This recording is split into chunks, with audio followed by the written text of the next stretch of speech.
မိသားစုလေးတစ်ခုစတင်တည်ထောင်ပြီလို့ဆိုတဲ့အခါနှစ်ဦးလက်တွဲကြကျင်ပေါ်ကျင်ဘက်နှစ်ဦးလက်တွဲကြတဲ့အခါဆက်ဆံများတဲ့အခါမှာဘယ်ပုံဘယ်နည်းဆက်ဆံရမလဲလို့မြတ်စွာဘုရားရဲ့တဏှိဝါဒသုတ်တံအရာကြည့်မယ်ဆိုလို့ရှိရင်ဆက်ဆံရေးမှာအပြန်အလှန်ဒီစိတ်နေသဘောထားအမှန်တမ်းအရေးကြီးတာပြန်လည်စိတ်နေသဘောထားအရေးကြီးအဲ့ဒီပြန်လည်စိတ်နေသဘောထားကိုဒေသနာတော်မှာထုတ်လုပ်ပြီးတော့ကြည့်မယ်ဆိုလို့ရှိရင်ပြန်လည်ဆက်ဆံတဲ့အခါမှာဘယ်လိုစိတ်နေသဘောထားရှိရမလဲလို့ဆိုလို့ရှိရင်နံပါတ်1ကနှစ်ဦးနှစ်ဝနေထိုင်ရတဲ့အခါမှာ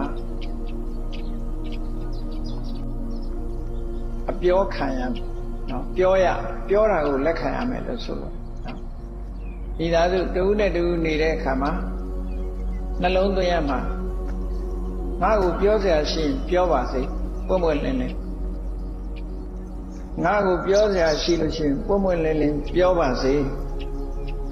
ငါကလည်းပဲသူ့ကိုပြောစရာရှိရင်ပွင့်ပွင့်လင်းလင်းပြောမယ်ငါပြောတဲ့အခါလဲသူ့ကျိုးစီးပွားကိုလိုလားတဲ့စိတ်နဲ့မေတ္တာစိတ်နဲ့ပဲပြောမယ်မုန်းတီးတဲ့စိတ်အကျိုးမဲ့ဖြစ်စေတဲ့စိတ်နဲ့ငါမပြောဘူးသူကပြောရင်လည်းပဲဒီဟာမျိုးပဲဖြစ်မယ်ပြောလာလို့ရှိရင်လည်းပဲပြောပါကောင်းပါတယ်လို့လက်ခံကြိုးဆိုမယ်တဲ့သူစိတ်ညစ်အောင်မလုပ်ဘူးအပြောမခံဘူးဆိုပြီးတော့ကက်ကက်လန်ရံပြန်တွေ့တာမျိုးမလုပ်ဘူးသူကပြောလာလို့ရှိရင်လေသူပြောတဲ့အတိုင်းကိုယ်ဆန်းစစ်ကြည့်လို့ဟုတ်တယ်မှန်တယ်ဆိုလို့ရှိရင်လေအမှားရှိရင်ပြင်မယ်ဆိုတဲ့စိတ်ဓာတ်မျိုးဒါသူတော်ကောင်းတို့ရဲ့ဆက်ဆံရေးလို့ခေါ်တယ်နော်။ညာသောအဖြစ်တော့လောကလူသားတွေအများစုကိုကြည့်လို့ဆိုရင်အပြောမခံခြင်းငါလာမပြောနဲ့ဆိုတဲ့စကားဟာတွင်သုံးကြငါလာမပြောနဲ့လို့ဆိုပြီးတော့ပြောတယ်ပြောတဲ့ပုဂ္ဂိုလ်ကလည်းပဲအကျိုးစီးပွားကိုလိုလားလို့ပြောတာတဲ့ဆရာလုပ်ချင်လို့ပြောတာမျိုးကလည်းရှိတတ်တယ်နော်အဲ့တော့အပြန်အလှန်ဟာသူတော်ကောင်းတွေရဲ့ဆက်ဆံနည်းမျိုးမဖြစ်ဘဲနဲ့တခြားနည်းဖြစ်သွားပြီဆိုလို့ရှိရင်ဒီကောင်းမြတ်တဲ့ဆက်ဆံရေးမဟုတ်တဲ့အတွက်ကြောင့်အခက်အခဲတွေကိုကျော်လွှားဖို့ဆိုဖြစ်နိုင်တော့လက်တွဲပြီးတော့အခက်အခဲကိုကျော်လွှားဖို့ဆိုတာ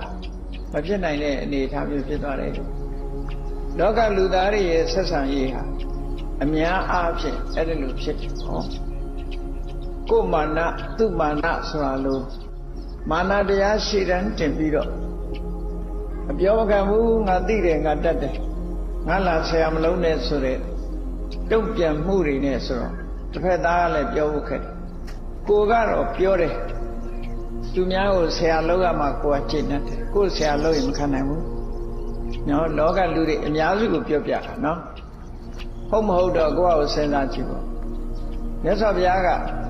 ဒီအကြောင်းအရာတွေကိုသိပြီးတော့ဒီသုတ်တံကိုဟောထားတဲ့ဘောရှိနော်ပြီးတော့မှသုတ်တံမှာမြတ်စွာဘုရားဟောတဲ့စကားအတိုင်းထပ်ပြီးတော့ရှင်းပြဒါသုတ်တံအရာဘုန်းကြီးတို့တွေနားလည်ရတာကအဲ့ဒါလိုရှိပေါ့သူတော်ကောင်းတွေရဲ့ဆက်ဆံရေးဆိုတာဒီပြောစရာရှိရင်ငါ့ကိုပြောပါ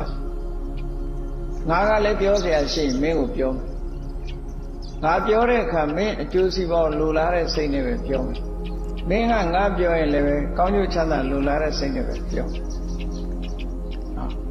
ပြောရင်ပြောတာကောင်းတယ်လို့ငါလက်ခံကောင်းတယ်လို့ပြောမယ်